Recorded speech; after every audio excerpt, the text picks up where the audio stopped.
documento de fé assim nos diz: tão grande é a distância entre Deus e a criatura, que embora as criaturas racionais lhe devam obediência como ao seu Criador, nunca poderiam fluir nada dele como bem-aventurança e recompensa, senão por alguma voluntária condescendência da parte de Deus, a qual foi ele servido significar por meio de um pacto. Vamos orar então, pedindo ao Senhor Deus que nos dê entendimento sobre esta matéria.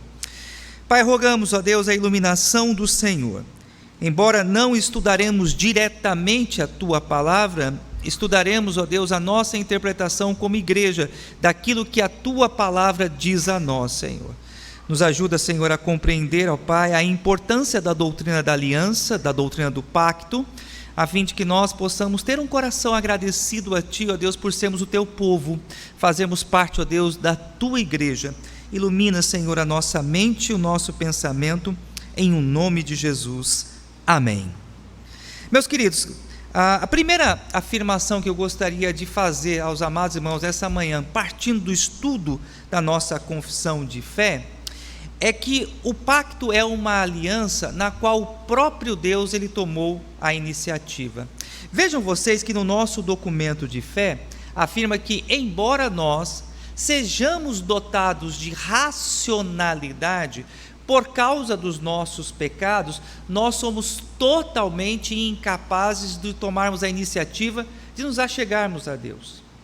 Nossa igreja, nós cremos que não cabe ou não pode o homem, melhor dizendo, tomar a iniciativa de conhecer a Deus, tomar a iniciativa de se aproximar de Deus. O homem, ele tornou-se nulo na sua disposição em buscar a Deus por causa dos seus pecados.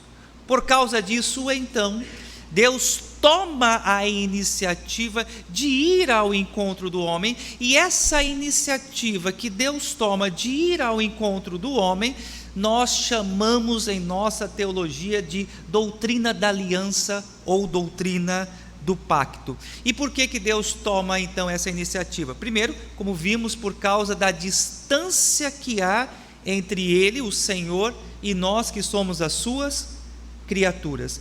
Eu sei que talvez seja difícil percebermos isso, mas eu e você precisamos compreender que há um grande abismo, um imenso abismo que nos separa de Deus, que nos afasta do Senhor, e que o homem ele é incapaz de transpor sozinho esse abismo. Por consequência disso, tomou Deus a iniciativa de vir ao homem e estabelecer uma aliança com o homem. E também o Deus o fez. Deus estabeleceu esse pacto, Deus firmou essa aliança por causa da sua misericórdia. E misericórdia é um conceito que na Sagrada Escritura nós definimos como quando Deus deixa de dar algo que a gente merece. Misericórdia é quando Deus deixa de nos dar algo que a gente merece. Deixa eu definir isso. Por causa dos nossos pecados, o que nós merecíamos? A condenação eterna, o juízo eterno. Mas Deus deixou de nos dar aquilo que nós, o quê? Merecíamos. E Ele nisso manifesta a sua misericórdia. Vejam o Salmo 113, versículos 5 e 6, a palavra do Senhor assim nos diz: quem há semelhante ao Senhor nosso Deus, cujo trono, foi até mencionado pelo presbítero Antônio Humberto, reina o Senhor, está nas alturas, e que inclina para ver o que se passa no céu e sobre a terra. Nós cremos num Deus que reina, mas não um Deus que reina de forma inerte, parada, estática. Mas esse Deus que nós servimos, Ele contempla o que acontece nos céus e também na terra. E por causa dessa ação contemplativa e amorosa também, não é uma ação de inércia, mas é uma ação na qual Deus, Ele demonstra a sua misericórdia, Ele vai ao nosso encontro, estabelecendo dessa forma um pacto com os seus filhos. Então, essa é a primeira parte do nosso estudo. O parágrafo 2º da Confissão de Fé, no seu capítulo 7, ainda sobre a doutrina do pacto, diz: o primeiro pacto foi feito com o homem, e esse homem, nós sabemos, é Adão. e era um pacto de obras. Então, guardem bem essa terminologia, né? O primeiro pacto é o chamado pacto das obras, ok? Nesse pacto, foi a vida prometida a Adão e nele a sua posteridade, sobre a condição de perfeita obediência pessoal. Então, vamos à natureza deste pacto, ou a base bíblica que fundamenta essa argumentação dos nossos documentos de fé. Gênesis 2, 16 e 17, a palavra do Senhor assim nos diz: e o Senhor Deus lhe deu esta ordem, é o pacto. Só rapidamente uma consideração sobre pacto, sobre aliança. Pacto, aliança é um compromisso que envolve duas partes, ok? Como um casamento. Quando um homem se casa com uma mulher, o homem promete a essa mulher fidelidade, lealdade, respeito, honra, e da mesma forma também a esposa promete ao seu marido fidelidade, lealdade, respeito e honra. Então, pacto é um compromisso entre ambas partes, um acordo feito entre duas partes. E esse foi o acordo que Deus fez com o homem, esse primeiro ser que ele havia criado. E o Senhor Deus lhe deu esta ordem: de toda a árvore do jardim comerás livremente, mas da árvore do conhecimento do bem e do mal não comerás. Esta era a restrição. Porque no dia em que dela comerdes, certamente morrerás. Então, esse primeiro pacto, como nosso documento de fé afirma, é chamado pacto das obras. Ele foi instituído quando? Antes da queda, assim que o homem foi criado por Deus. E qual é o conteúdo da promessa desse pacto? Vida eterna. Enquanto o homem obedecesse a esse pacto, enquanto o homem mantivesse fiel ao compromisso que ele havia feito com o Senhor, de comer livremente dos frutos das árvores do jardim, com exceção da árvore do conhecimento do bem e do mal, o homem viveria para sempre. Essa era a promessa. E o que Deus iria requerer do homem? Obediência. Então, qual é a parte de Deus nesse pacto? Obedeça, que você viverá para sempre. Qual era a contrapartida? Com o que o homem deveria fazer? Obedecer.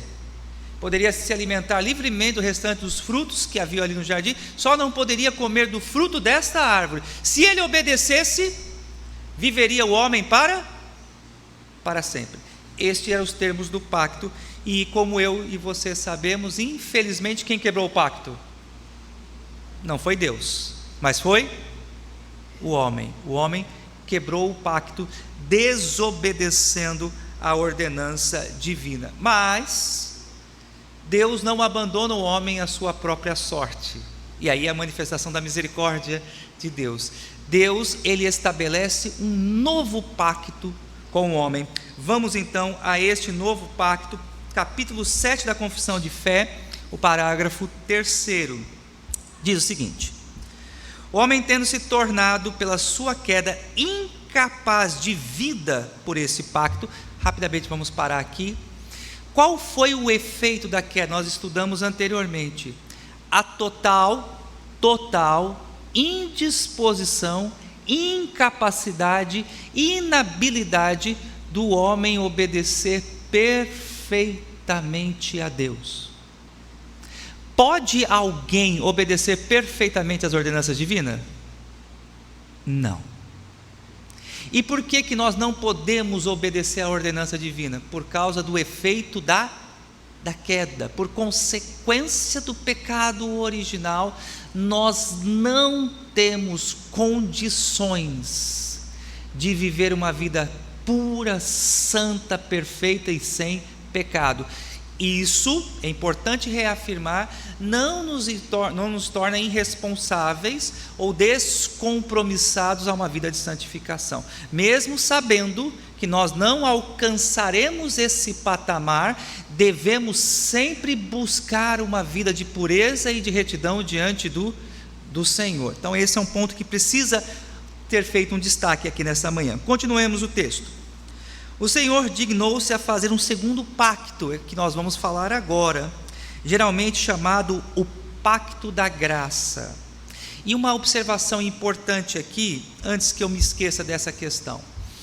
Há uma interpretação errada no que concerne a questão dos pactos por boa parte das igrejas evangélicas, no sentido de afirmar que todo o Antigo Testamento é o pacto das obras e apenas no Novo Testamento nós encontramos o pacto da graça. Já ouviram isso? Antigo Testamento, lei; Novo Testamento, graça. Já ouviram essa expressão? Isso é errado. Quando começa a manifestação da graça? Logo após a queda. Então, a manifestação da graça, ela se torna em seu esplendor na pessoa de Cristo Jesus. Mas o homem, ele é salvo pela graça logo a partir da queda. Existe graça no Antigo Testamento? Transborda as páginas do Antigo Testamento de graça. Então é muito importante que nós entendamos isso. Ninguém nunca foi salvo pelas obras. Em toda a Bíblia, o homem foi salvo pela graça. Nem Adão foi salvo pelas obras. Adão foi salvo pela graça de Deus. Prossigamos então aqui. Geralmente chamado pacto da graça. Nesse pacto, ele livremente, o Senhor aqui, oferece aos pecadores a vida e a salvação por Jesus Cristo. E aqui, como o pacto sempre tem duas partes, o que nos é exigido no pacto da graça? Exigindo deles a fé nele, para que sejam salvos, e prometendo dar a todos que estão ordenados para a vida o seu Santo Espírito, para dispô-los e habilitá-los a crer. Então vamos fazer aqui a leitura do parágrafo seguinte, para depois fazermos uma consideração. Parágrafo 4 do capítulo 7 da Confissão de Fé. Este pacto da graça, nós estamos lendo esse parágrafo porque fala sobre o mesmo assunto, é frequentemente apresentado nas Escrituras pelo nome de testamento, em referência à morte de Cristo, o testador, e a perdurável herança, com tudo o que lhe pertence, legada neste pacto. Então vamos então à natureza do segundo pacto, o pacto da graça, e um texto base que nós encontramos essa doutrina é Romanos 5,15, a palavra do Senhor assim nos diz: todavia, não é assim o dom gratuito como a ofensa, porque se pela ofensa de um só morreram muitos, que foi o caso da ofensa de Adão, muito mais a graça de Deus e o dom pela fé de um só homem, Jesus Cristo, foram abundantes sobre muitos. Lembram-se que no domingo passado falamos sobre a questão da representatividade? Estão lembrados disso? Então, quando Adão pecou, toda a humanidade estava representada nele. Por causa do pecado de Adão, todos os homens se tornaram o quê? Pecadores. E pela obra de Cristo Jesus, todos os que nele creem também alcançam a salvação, pela graça de Deus, favor que nós não merecemos. Então vamos aqui então analisarmos esse pacto. Como nós vimos, esse segundo pacto é o chamado pacto da graça, e ele foi instituído pelo Senhor logo após a queda. Gênesis 3,15, nós encontramos ali explícita essa promessa. Vamos ali em Gênesis 3,15.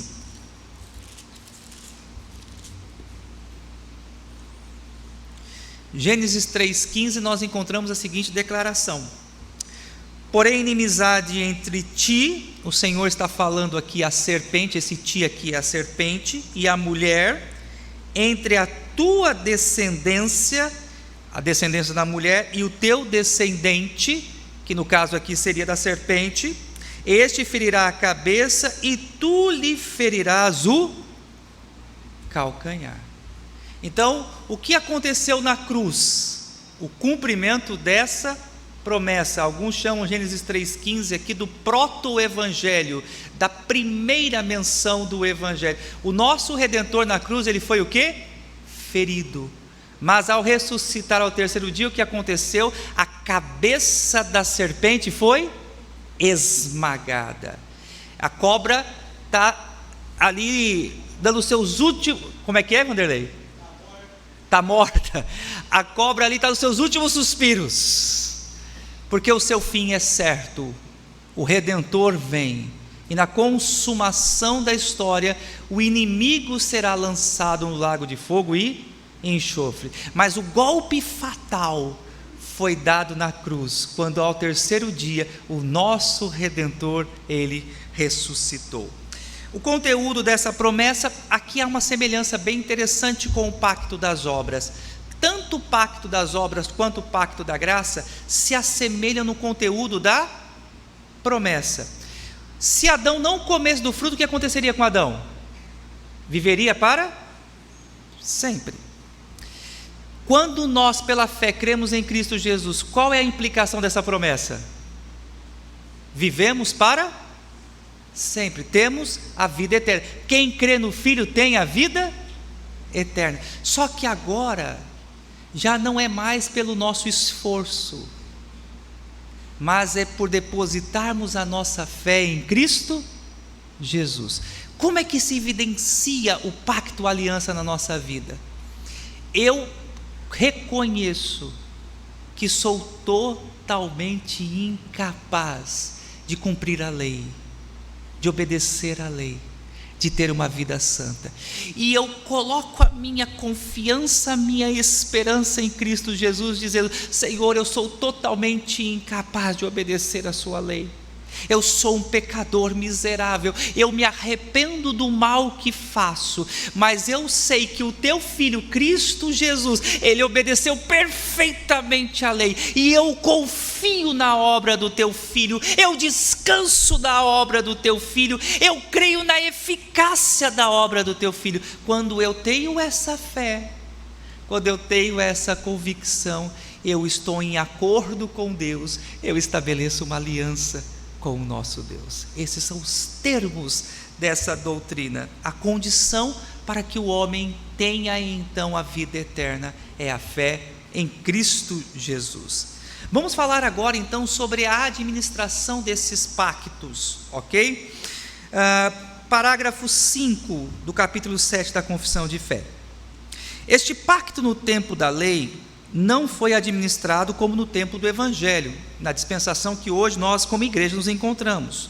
Sobre a lei, o pacto ele foi administrado por promessas, profecias, sacrifícios, pela circuncisão, pelo cordeiro pascal e outros tipos de ordenança dados ao povo judeu, prefigurando tudo, Cristo que havia de vir por aquele tempo. Essas coisas, pela operação do Espírito Santo, foram suficientes e eficazes para instruir e edificar os eleitos na fé do Messias prometido, por quem tinham plena remissão dos pecados e a vida eterna. Essa dispensação chama-se o Velho Testamento. Então, vamos entender aqui, tentar desenhar aqui na frente. Eu quero que vocês usem um pouco da criatividade de vocês. Temos dois pactos. Então, o microfone é antes da queda, depois da queda. Antes da queda, o primeiro pacto é chamado pacto das... Então, devagar, hein? Antes da queda, o primeiro pacto, pacto das... Isso, pacto das obras. Muito bem. Depois da queda, pacto da graça. Muito bem. O pacto da graça, depois da queda, ele é dividido em duas dispensações: o Antigo e o Novo Testamento. Mas estão essas dispensações dentro do pacto da graça. Essas duas dispensações, tanto a dispensação do Antigo Testamento quanto a dispensação do Evangelho, Novo Testamento, estão no pacto da graça. Então vamos discorrer então sobre a administração do pacto da graça na antiga aliança. Na antiga aliança, o pacto da graça era administrado de que forma? Por promessas. Então Deus, ele se manifestava ao seu povo por teofanias, por visões, por revelações, através dos pais, dos profetas, e ele falava ao povo, dando ao povo promessas. Esse pacto também da graça, na antiga aliança, ele é administrado por profecias. Então nós encontramos os profetas presentes na dispensação da graça na antiga aliança. Também este pacto era administrado através de sacrifícios. O pacto da graça na antiga aliança, ele era caracterizado por sacrifícios. E uma questão muito importante para a gente discutir aqui: ninguém era salvo por causa do sacrifício. Guarde bem isso. As pessoas eram salvas pela fé que tinham no simbolismo do sacrifício. Vou repetir: ninguém era salvo pelo sacrifício, mas era salvo pela fé no significado do sacrifício. O que os sacrifícios na antiga aliança representavam? Que um dia Deus haveria de mandar o Messias, o Cordeiro Santo. Tanto é que quando João Batista encontrou Jesus, qual foi a sua declaração? Eis o Cordeiro de Deus que tira o pecado do mundo. Então, na antiga aliança, quando alguém trazia um animal e colocava ali diante do sacerdote, o que ele estava crendo? O que ele estava ali afirmando? Ele estava dizendo o seguinte: eu creio que em um determinado momento da história, Deus haverá de mandar o Cordeiro, o sacrifício pleno e completo, mas enquanto o Messias não vier, eu demonstro a minha fé, apresentando esse animal como sacrifício. Ele estava declarando: eu creio que hoje os meus pecados, eles são perdoados pelo sangue derramado deste animal, mas no futuro eu sei que haverá um sacrifício perfeito, será manifesto pelo sangue de Cristo Jesus. Então, no Antigo Testamento, cria-se em Jesus, igreja? Sim ou não? Cria-se. E como se evidenciava a fé em Cristo? Olhando para o futuro, dizendo: eu creio que um dia Deus haverá de mandar um sacrifício perfeito. E como é que eu evidenciava essa minha fé? Através dos sacrifícios. Outra forma como era administrada, a circuncisão. A circuncisão era o sinal de que o povo pertencia a Deus. Quando você encontrava alguém que havia sido circuncidado, você sabia que aquela pessoa tinha uma aliança com Deus, fazia parte do povo eleito, do povo escolhido pelo Senhor, e de outras ordenanças, como a celebração de festas, como a Páscoa, outras ordenanças. Todas essas ordenanças, algo muito importante para a gente destacar aqui, apontavam para quem? Para Jesus. Todas as ordenanças, todas as festas, todos os utensílios do templo, a bacia de bronze, a mesa da propiciação, o candelabro, o propiciatório, tudo o que havia, cada detalhe, as argolas da cortina do templo, a cor de cada cortina, apontava para a obra gloriosa que Jesus haveria de realizar. Então é muito importante que nós entendamos isso. Por isso que o autor aos Hebreus, ele fala de uma forma tão maravilhosa, dizendo que aquilo que hoje nós aqui chamamos, da manifestação do pacto da graça, da antiga aliança, eram sombras de algo muito maior que haveria de se realizar por meio de Cristo Jesus. Vamos falar agora então sobre a manifestação do pacto da graça no Novo Testamento. Capítulo 7, parágrafo 6, diz o seguinte, a nossa confissão de fé: sobre o Evangelho, quando foi manifestado Cristo, a substância, as ordenanças pelas quais este pacto é dispensado, são a pregação da palavra e a administração dos sacramentos, do batismo e da ceia do Senhor.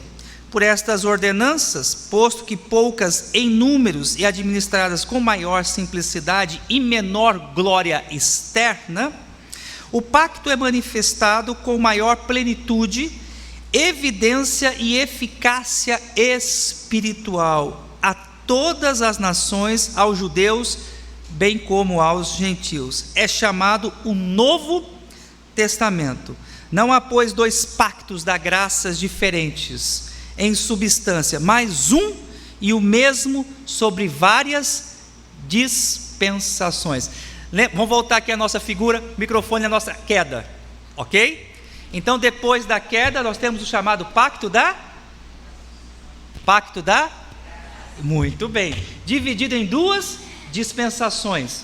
O Antigo Testamento e o Novo Testamento. O que a confissão de fé diz? É o mesmo pacto, só que em dispensações diferentes. Ok? Muito bem, então a administração do pacto da graça na nova aliança.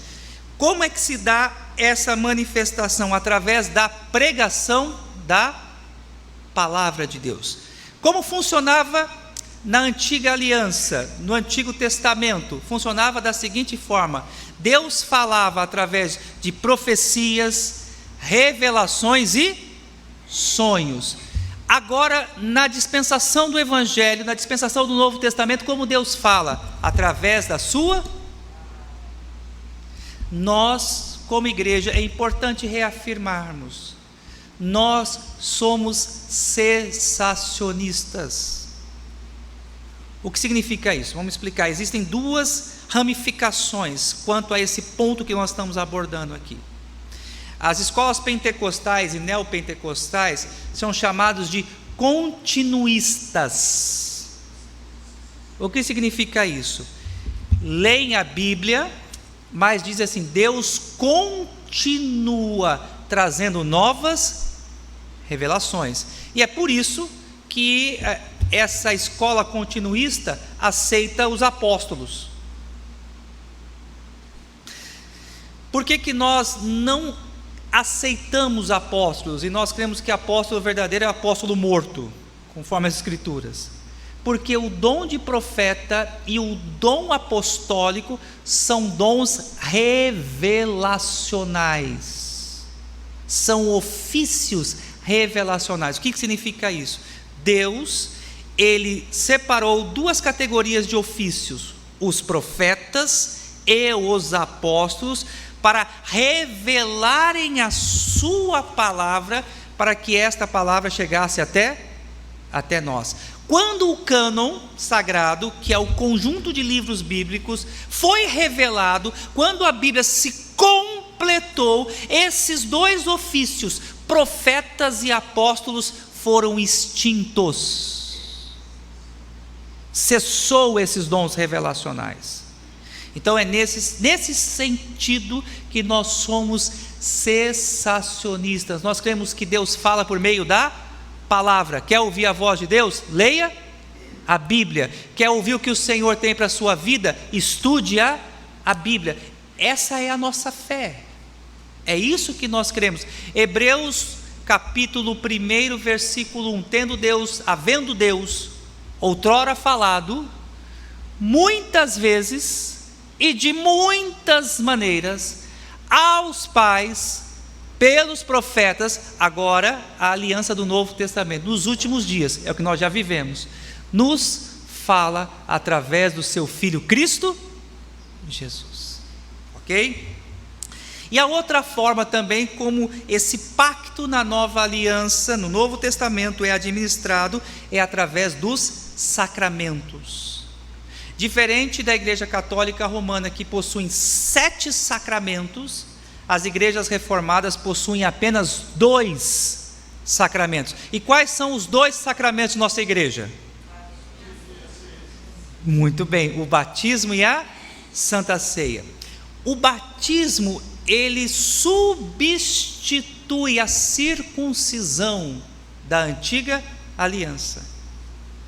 Quando nós encontramos alguém na rua, um familiar, um amigo, enfim, perguntamos a essa pessoa: você é batizado? E essa pessoa diz assim: sim, eu sou batizado. Qual é a conclusão lógica que nós chegamos? Que essa pessoa faz parte da igreja, que essa pessoa tem um compromisso com Deus, que essa pessoa faz parte do povo da aliança. Não é isso, irmãos? Se porventura a gente encontra alguém e pergunta: você é batizado? A pessoa: não, não sou batizado, eu não tenho compromisso nenhum. Então logo nós entendemos que aquela pessoa precisa ouvir o Evangelho, porque ainda ela não está inserida no contexto do povo da aliança. E qual é o sinal que nós estamos em contínua comunhão com Deus? A ceia do Senhor. Na antiga aliança, qual era a celebração que marcava a comunhão do povo com Deus? A Páscoa. Então, como acontecia isso na antiga aliança? Todo o povo se preparava para poder celebrar a Páscoa. Se porventura alguém estivesse em uma condição de impureza, de pecado, essa pessoa ela era afastada, ela não poderia participar da celebração da Páscoa. Na nova aliança, como funciona isso? Nós estamos em comunhão com Deus, e a nossa comunhão com Deus, ela é simbolizada quando nós participamos da ceia hoje, à tarde e à noite, se o Senhor Deus assim permitir, nós estaremos celebrando a ceia do Senhor. E ao participarmos da ceia do Senhor, o que nós estaremos afirmando? Que nós estamos em comunhão com o povo de Deus. Qual é a condição que me permite participar da ceia do Senhor? Eu estar em comunhão com o meu irmão. Nós somos um só corpo, somos uma só família. Se eu participo da ceia do Senhor, mas eu não tenho comunhão com o meu irmão, eu tenho ódio no coração do meu irmão, eu tenho raiva do meu irmão, eu posso participar da ceia? O que a Bíblia nos recomenda fazer? Vai, deixa a tua oferta, corrige a sua vida, conserta a vida com o teu irmão e depois apresenta o teu culto ao Senhor. E é importante que nós entendamos tanto no Antigo Testamento como no Novo Testamento, a condição da nossa comunhão com Deus se dá na nossa comunhão uns com os outros. Então essa falsa ideia que existe: eu estou muito bem com Deus, mas eu não falo com o meu irmão, eu não estou em comunhão com o meu irmão, isso não é problema nenhum, porque a minha relação com Deus não é afetada. Isso é mentira. Você pode até orar, você pode até pregar, você pode até ensinar, mas se você não estiver em comunhão com o seu irmão, você não está em comunhão com Deus. Então esse sacramento é para fazer com que a igreja caminhe sempre em santidade, até que Cristo Jesus ele venha buscar a sua igreja. Isso é lindo, isso é maravilhoso. Então este é o sinal que nós estamos debaixo do pacto, este é o sinal que nós ainda estamos em aliança com Deus. O que acontece, por exemplo, quando alguém é excluído da igreja, que é lamentável? Essa pessoa ela deixa de participar da ceia do Senhor, porque essa pessoa já não está mais debaixo do pacto, já não está mais debaixo da aliança, ok? Todos os antigos elementos foram substituídos por esse na nova aliança. Então observem, tem um quadro comparativo, vou pedir para o Marcos passar aqui o próximo slide, e eu creio que vai ficar mais claro isso aqui. Olha só esse quadro comparativo. A primeira declaração que eu faço é o seguinte: os elementos da nova aliança, sacramento e pregação, são inferiores, isso diz o nosso símbolo de fé, aos da antiga aliança em números. Por quê? Na antiga aliança, quantos eram? Vários: profecias, sonhos, revelações, circuncisão, sacrifícios, sacerdotes. Então tinham muito mais elementos do que na nova aliança. Na nova aliança nós temos a pregação e os sacramentos. São inferiores à questão da simplicidade, porque na antiga aliança tudo era mais complexo, tudo era, podemos dizer assim, mais sofisticado, né? Você tinha o sacerdote, ele usava a túnica, ele usava, esqueci o nome agora, não é o chapéu, esqueci, mas enfim, o chapéu lá na cabeça. Oi? Não, o quipá ele é aquele, pode ser a estola sacerdotal, a roupa, pronto, a estola sacerdotal. Aí tinha no peito, o peitoral com as pedras, com as 12 pedras, 6 de cada lado. Então o sacerdote, ele se vestia, como o Tomé diz, com aquela estola sacerdotal, todo arrumado. Aí para ir sacrificar, você tinha que pegar um cordeiro de 1 ano, sem mancha, sem defeito, trazia, e tinha a forma como o sacerdote cortava, o sangue era derramado, pegava o sangue, aspergia, então tinha todo aquele ritualismo. Hoje o culto, podemos dizer assim, a celebração da nova aliança, ele é muito mais o quê? Simples. Por exemplo, a gente pode se reunir embaixo de uma árvore, a gente tendo as escrituras ali, está o povo reunido, a gente celebra o nome do Senhor. Eles também são inferiores quanto à questão da glória externa. Os nossos símbolos de fé nos mostram que todo aquele simbolismo, a bacia de bronze, o ouro da tampa do propiciatório, o candelabro de Israel, os pães da propiciação, tudo aquilo tinha uma glória, tudo aquilo tinha um esplendor. E as pessoas, elas eram impactadas por todo aquele ritualismo, por aquele ouro que havia no templo, por todo aquele esplendor, por toda aquela movimentação litúrgica. Então, os nossos símbolos de fé afirmam sim que os elementos da nova aliança, a pregação e os sacramentos, são inferiores aos da antiga aliança. Porém, os elementos da nova aliança são superiores, como a nossa confissão de fé diz, aos da antiga aliança em plenitude. Em que sentido plenitude? Na antiga aliança, todo esse movimento ritualista, litúrgico, estava restrito aos judeus. Eles eram o povo detentor das promessas. Na nova aliança, Deus, ele fez um pacto não com uma etnia, não com uma raça, como foi no Antigo Testamento judeus, mas Deus fez um compromisso, fez uma aliança com as nações de toda a terra. E este pacto se dá na manifestação da presença da igreja. Que é a igreja? Aqueles que foram chamados por Deus de todas as nações da terra para adorarem a Cristo Jesus. Então, na sua plenitude, este pacto, ele é maior, o pacto da nova aliança. Em evidência, isso aqui é um ponto muito importante. Como nós acabamos de falar, na antiga aliança havia toda aquela glória, aquele ouro, as madeiras, pedras preciosas, todo aquele ritualismo, a estola sacerdotal, o altar do sacrifício. Mas todos esses elementos, eles eram imperfeitos e incompletos e não manifestavam toda a glória do Redentor. Apontavam para o Redentor, mas não era o Redentor. Quando Cristo veio, Ele manifesta entre nós toda a sua glória, todo o seu esplendor, não conforme a lógica humana. Mas aqui é que vem a beleza e a sublimidade do Evangelho. Em que momento Cristo, ele evidencia toda a sua glória? Quando ele é morto e ao terceiro dia ele ressuscita dentre os mortos. O que para muitos foi uma derrota, a morte do nosso Redentor, foi na verdade a manifestação da sua glória, do seu esplendor, quando ao terceiro dia ele ressuscitou. Então, em Cristo Jesus nós temos a evidência completa do plano de Deus, da manifestação da salvação eterna do Senhor, em eficácia.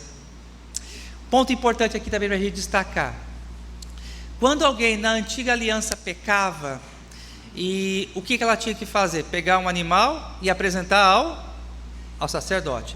Todos estão de acordo? E o que acontecia se ela pecasse de novo? Novo sacrifício. Haja cordeiro, haja animal para sacrifício. E todo ano tinha ainda uma festa que se repetia novamente, que era para receberem o pleno perdão dos pecados. Sempre a repetição, sempre a repetição. A morte de Cristo é um evento único na história da humanidade. Pleno, suficiente e eficiente. Preste bem atenção nisso, olhe para cá, guarde bem isso. Todos os nossos pecados em Cristo Jesus já foram perdoados. Não importa qual tenha sido. Os pecados que nós cometemos no passado, os pecados desse dia, e os pecados que nós haveremos de cometer até o fim dos nossos dias, todos esses pecados já foram perdoados. Isso é o que nós cremos. Não há a necessidade de Cristo Jesus repetir o seu sacrifício, porque Ele é plenamente eficaz. Para concluirmos a nossa aula, sempre nós temos as nossas aplicações. Momento pastoral, momento poimênico. O que nós devemos fazer então diante disso que nós aprendemos? Quais são as lições práticas que eu gostaria que nós levássemos para casa nesse domingo pela manhã? Primeiro, prestem bem atenção, rejeite todo o processo de judaização que as igrejas evangélicas vivem hoje. Tem muitas igrejas que você vê estrela de Israel, sobre a mesa candelabro de Israel, na frente do altar a arca da aliança, pastores usando roupa de sacerdote. Eu acho que daqui a pouco, se já não aconteceu, vai ter igreja que vai ter sacrifício de animal, né? O chofar que é tocado para iniciar o culto, né? Não começa o culto com um boa noite, graça e paz. Começa com... Não sei se ficou bom esse meu chofar, mas enfim. Ficou péssimo, né, irmã Maria? Ficou horrível esse meu chofar. A irmã Maria falou que ficou ruim o meu chofar. Mas começa tocando chifre de carneiro. Então a igreja evangélica hoje, infelizmente, ela está vivendo esse processo de judaização. Nós não temos altar, irmãos. Igreja histórica, igreja protestante não tem altar. Pastor não é sacerdote. A oração de pastor não é mais poderosa do que ninguém dessa igreja. Pastor não é mediador. Quem é o único mediador? É muito importante nós entendermos. Então a gente precisa constantemente limpar da nossa mente, podemos dizer assim, essa judaização que está impregnada na igreja evangélica. Segunda aplicação, devemos nos apegar com fé aos elementos da nova aliança. O que nós precisamos para conservar firme a nossa fé? Palavra e a participação dos sacramentos. Você não precisa da água do Jordão, você não precisa do sal do Sinai, ou sal do Mar Morto, você não precisa de nenhum desses elementos para conservar a sua fé. Creia na Bíblia, participe dos sacramentos com pureza, com santidade, com singeleza, com retidão. Ore, santifique a sua vida. É isso que nós todos precisamos. Terceiro, Cristo é o ponto central da nossa fé. Toda a história da salvação, em todos os tempos, a salvação sempre esteve convergida em Cristo Jesus. Na antiga aliança, Abraão, Isaac, Jacó, eles faziam o quê? Olhavam para frente. Moisés olhava para frente e pensava: um dia o Senhor haverá de mandar o Cordeiro perfeito. Nós somos salvos porque nós olhamos para trás. E a gente crê que o nosso Salvador já veio, o nosso Redentor já veio, e Ele nos salvou. Amém, irmãos? 10 horas em ponto, vamos ficar em pé, vamos orar.